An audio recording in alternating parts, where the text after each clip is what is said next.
I'm going to work out all the questions on the study guide. Let's look at the first one. Lee spent 215 minutes studying and 212 minutes practicing the piano last week. Which of the following expressions does not show the ratio of time spent studying to time spent practicing? So we know there's three ways to write a ratio: using a colon, using the word to, and writing it as a fraction. So the only one that's not doing that is C. Next question. A 30-ounce can of tomatoes costs $2.94. What is the price per ounce rounded to the nearest cent? When you're finding cost per ounce, you're simply dividing the cost of the can by the number of ounces. And we'll plug that into our calculator. We get $2.94 divided by 30. They said percent, so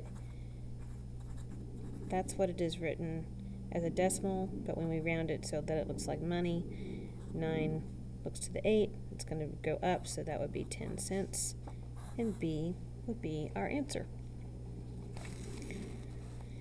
Sophia's making a fresh fruit salad that contains 32 ounces of strawberries and 12 ounces of blueberries. Which of the following is the ratio of strawberries to blueberries? So that's 32 to 12. But I look at my answers and they are all reduced. So I know that if I divide both numbers by 4, I will get that ratio in simplest form, which is A. Looking at the last one on this page, the grocery store sells a 3-pound box of flour for $2.49 and a 6-pound box at $2.69.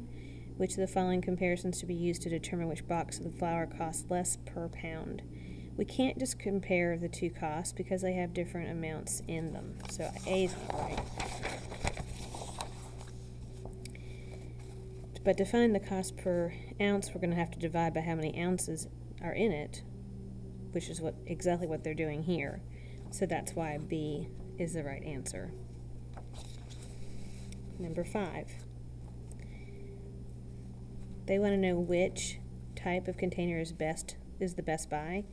So I'm going to have to figure out all of these with the cost per ounces. When you divide $1.20 by 12, you get 10 cents. $1.50 by 32.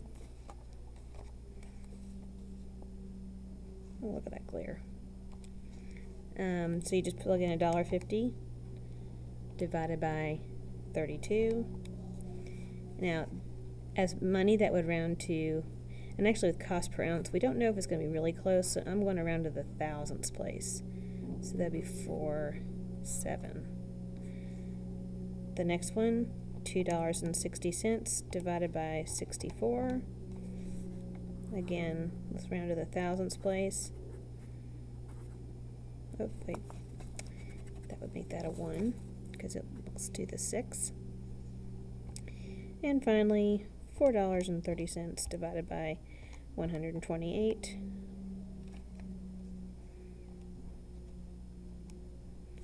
would be 0.034. And so the best deal is the cheapest, that's a little over 3 cents. So that would be the 1-gallon carton, A. Adrian uses 5 loads of soil for every 40 acres he plants. If he plants 600 acres, what is the number of loads of soil he uses? So it's 5 loads of soil per 40 acres. So using that ratio, he knows he's going to plant 600 acres. He wants to know how much soil. So he finds cross products. 5 times 600 would equal 40 times x. 5 times 600 is 3,000. We divide both sides by 40. That goes away. And 3,000 divided by 40 is 75. I'm not going to work out these computations because I know you can use a calculator. The last one on this page, David can tile 12 square yards in 1 hour.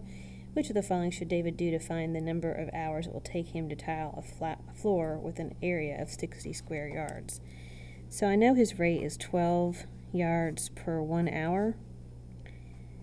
And if he has 60 yards, and we want to know how much time, when I do this, I'm going to realize I'm going to have to divide both sides by 12, or 60 divided by 12, which would be A, the correct choice.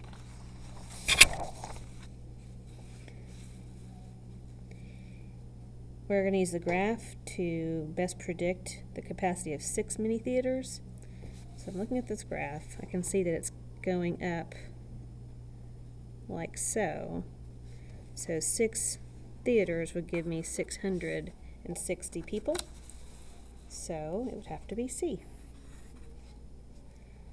Gwyneth received 73 out of a possible 80 points on her history test. Of the following, which is closest to the percent of points she received out of the total possible points? So I'm going to create a ratio, 73 out of 80. So I don't know what out of 100% what that is, but if I find my cross products and solve for x,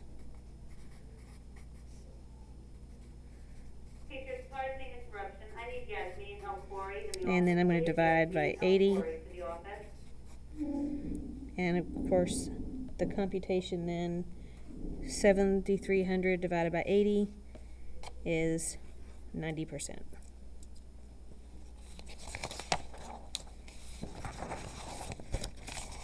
Okay, number 10. Of the following numbers, which is greatest? I am just going to use my calculator and change the fractions into percents to, and use that ND button. I don't know how to get this light so it's not doing that. 2/7, enter, times 100. It's 28 4/7%. Because I know any fraction or any decimal, if I multiply it by 100, I'm going to get a percent. We'll do this again with 3/11, 3, the ND button, 11, enter to lock in your amount, and then we're going to multiply that by 100 equals 27 3/11. So the greatest would have to be A, 28 4/7, because it's just a little bit bigger than 28%. This concludes the first half of the study guide. If you'd like to see the second video, then click on the link for the second half.